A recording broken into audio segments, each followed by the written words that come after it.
Hello friends, આજે આપણે બનાવીશું હિમોગ્લોબિનથી ભરપૂર એવો બીટનો હલવો.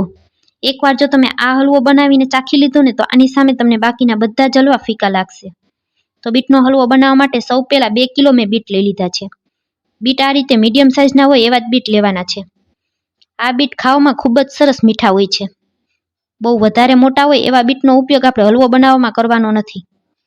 બધા બીટની આ રીતે છાલ ઉતારી લેશું. ત્યારબાદ ખમણીની મદદથી તેને ખમણી લેશું.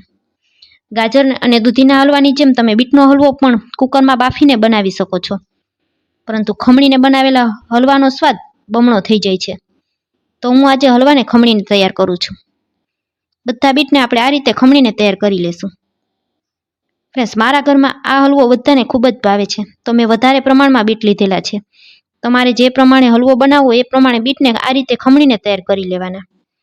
હવે એક જાડા તળિયાવાળા વાસણમાં 1 મોટો ચમચો જેટલું ઘી ગરમ કરી લેશું. ઘી ગરમ થઈ જાય ત્યારબાદ ખમણીને રાખેલા બધા જ બીટ આપણે તેમાં ઉમેરી દેશું. હવે ગેસની ફ્લેમને આપણે મીડિયમ રાખશું અને બીટને 2 થી 3 મિનિટ સુધી આ રીતે ઘી સાથે શેકી લેશું, જેથી કરી અને તેમાં કોઈ ભેજનો પ્રમાણ હશે તો તે પાણીનો ભાગ હોય તે બળી જાય. હવે સરસ ઘી સાથે બીટ શેકાઈ ગયા છે. આ સમયે 1 લીટર ફૂલ ફેટ દૂધ ઉમેરી દેશું. અહીં દૂધ આપણે થોડું થોડું કરીને ઉમેરવાનું છે. મેં પહેલાં અડધું દૂધ ઉમેરી દીધું છે. બીટ થોડા વધારે પ્રમાણમાં છે તો આપણે અડધું દૂધ ઉમેરીને આ રીતે મિક્સ કરી લેશું.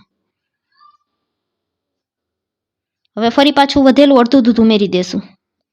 અહીં 2 કિલો બીટની સામે 1 લીટર દૂધ લીધેલું છે. આટલા દૂધમાં આપણો હલવો એકદમ સરસ ચડી જશે. આના કરતાં વધારે દૂધ લેવાની જરૂર નહીં પડે. ચમચાની મદદથી આ રીતે મિક્સ કરી લેશું. બધું દૂધ બળી જાય ત્યાં સુધી આપણે આ હલવાને ચડવા દેવાનો છે. ગેસની ફ્લેમને મીડિયમ રાખશું. ચમચાની મદદથી આ રીતે હલવાને પ્રેસ કરતા જશું. તમે જોઈ શકશો હલવામાં આટલું દૂધ છે. આ બધું જ દૂધ બળી જાય ત્યાં સુધી આપણે હલવાને થવા દેશું. ચમચાની મદદથી આ રીતે આપણે બધો જ બીટ દૂધમાં ડુબાડી દેશું અને ઢાંકણ ઢાંકીને 3 થી 4 મિનિટ સુધી આપણે તેને ચડવા દેશું.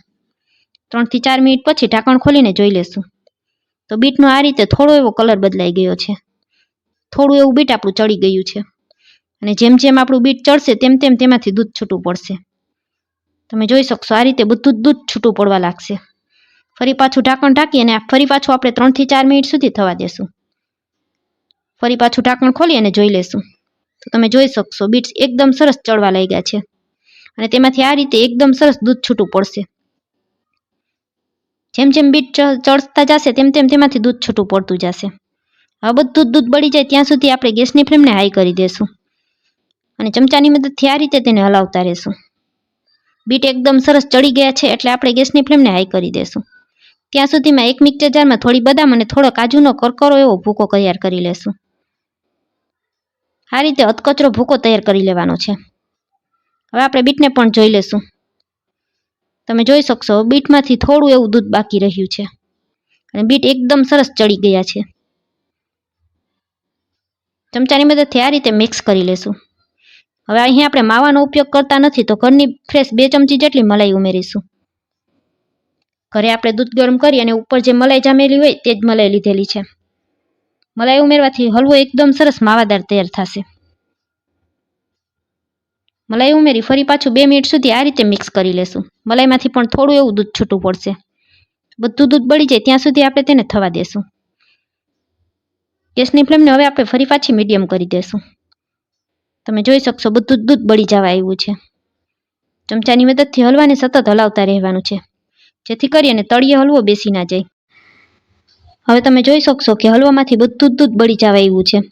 તો આ સમયે આપણે 2 મોટી ચમચી જેટલી દળેલી સાકરનો ભૂકો ઉમેરી દેશું. અહીં આપણા બીટ ખાવામાં ખૂબ જ મીઠા છે, તો આટલી સાકરના ભૂકાથી આપણો હલવો એકદમ સરસ મીઠો થઈ જશે. અને દૂધ ઉમેરેલું છે તો તેની પણ દૂધની પણ ખુદની મીઠાશ હોય છે.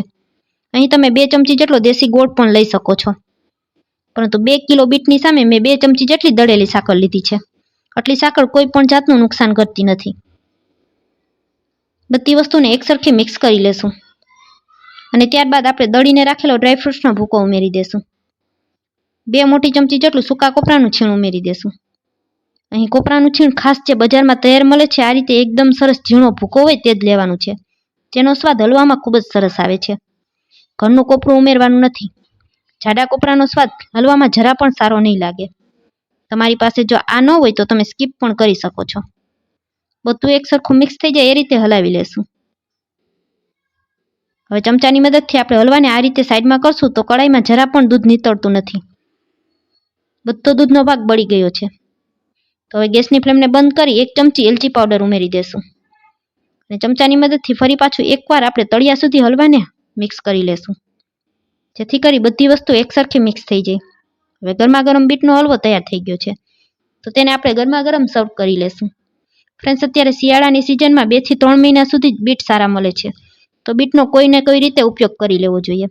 બાળકો બીટનું જ્યુસ કે બીટનું સલાડ ખાતા નથી, તો તમે તેને આ રીતે જો હલવો બનાવીને આપશો ને તો બાળકો માગીને ખાશે. ઉપરથી કાજુ, બદામ, પિસ્તા, સૂકું કોપરાનું છીણ અને મગજતરીના બી ઉમેરી ડેકોરેશન કરી લેશું. ફ્રેન્ડ્સ, મારો વિડીયો પૂરો જોયા પછી જો તમને સારો લાગે તો મારા વિડીયોને એક લાઇક કરજો, વધુમાં વધુ લોકો સાથે શેર કરજો અને જો તમને મારી રેસિપીઓ જોવી ગમતી હોય તો મારી ચેનલને સબસ્ક્રાઈબ કરજો. છે ને ફ્રેન્ડ્સ, જોતા જ ખાવાનું મન થઈ જાય તેવો બીટનો હલવો. તો તમે પણ આ રેસિપીને ચોક્કસથી ટ્રાય કરજો અને મને કોમેન્ટ કરીને જણાવજો કે તમને મારા આ બીટના હલવાની રેસિપી કેવી લાગી. ફરી મળીશું આવા જ એક નવા વિડીયો સાથે. ત્યાં સુધી સૌને મારા જય માતાજી.